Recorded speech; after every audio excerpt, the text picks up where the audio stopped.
Hey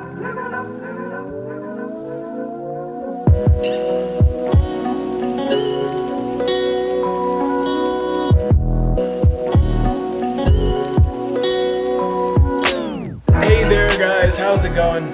My name is Luke, this is Lukewarm Reviews, and I'm talking about American Animals today. I saw this film yesterday, I was very excited about this one, it got great reviews and it looked very cool to me. Let's get into it.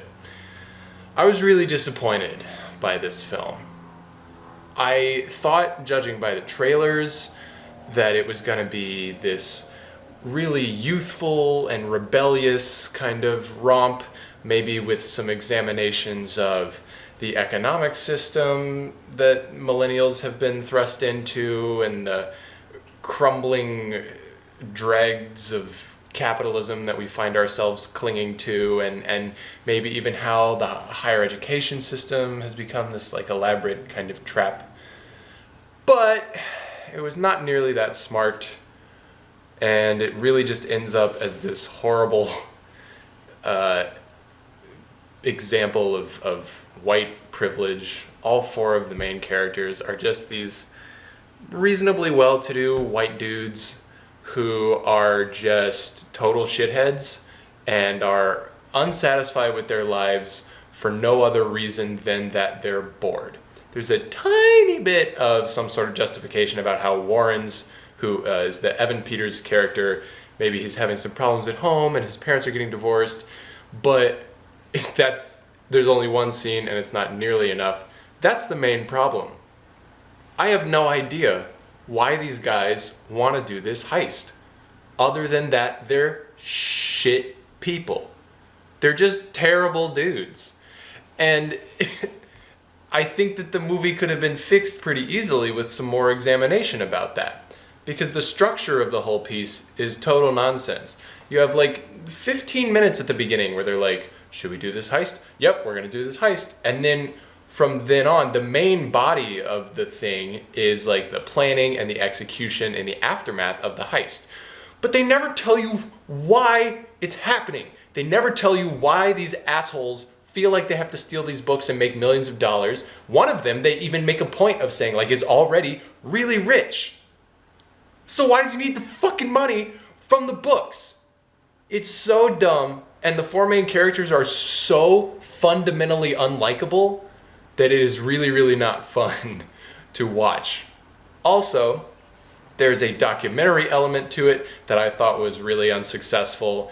They have some interviews with like the actual guys who committed the crime or whatever, and then they have other interviews with their parents, but I was reading in the credits and I think the people they were interviewing as supposedly their parents were not actually their parents because they weren't billed as that. I don't know. I couldn't even tell.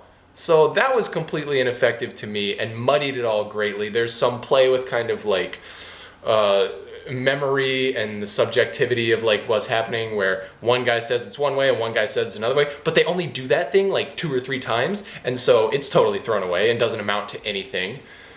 And then the end is the worst part. I have to say, the heist scene, the second heist scene, well, both of them, the 2 heist scenes are very exciting, they're well done, they're very suspenseful, but then after that, again, this is a problem with the structure of this movie. It's trash, because after those really exciting scenes, they have this really self-indulgent, weepy kind of denouement that lasts forever, and the cops bust into their house because they're stupid and obviously they get caught. The cops bust in with guns and the lights and everything, and there's this sad music playing in the background and it's in like slow-mo, and one of the dudes, like, it cuts to, and I don't want to like make fun of the actual guy because clearly they have feelings about this, and it becomes clear that they have learned a lot and maybe are not as shitty as they used to be. But in the context of the movie, the dude is like crying, and it's very clear that they're trying to make me feel bad for these kids, and I fucking don't at all. I don't. Even a little bit. So the ending made me really mad. The whole movie made me pretty mad. The structure was all over the place. Let's move on. Is it original? Yeah, I would say it's not exactly like anything that I've seen before. but mostly in bad ways, just because of the structure, because of where you get this really exciting heist that it seems like the whole movie is building up to right in the middle, and then you have all this nonsense afterwards, which also made the movie feel really, really long, by the way. I think it's only like 2 hours, but it felt super long, which is never a good thing. I couldn't wait for it to be over. And then moving on, the acting, I have to say, is very good.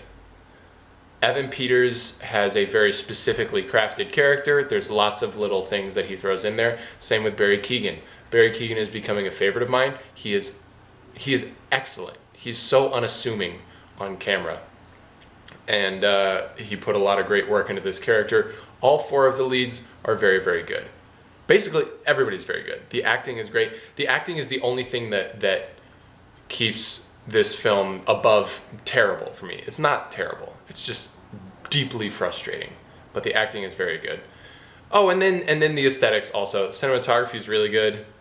And there's not much music. I noticed that. But what there is fine. So it's well made in many technical aspects, good cinematography, nice compositions, and really, really nice acting, but is just so annoying to watch.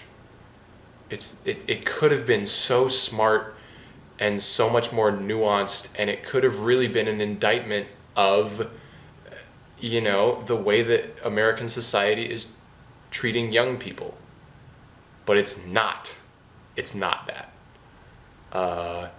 So yeah, that's what I thought about American Animals. Let me know what you guys think. If you've seen it, if you really loved it, tell me why. Let's chat. Tell me what else you've been seeing. What should I see soon? Thanks as always, guys. Subscribe, share this with your friends. Tell them not to see American Animals because it's not very good. Again, it's not terrible. It's just not very good. And yeah, I'll see you guys soon. Thanks so much. Bye-bye.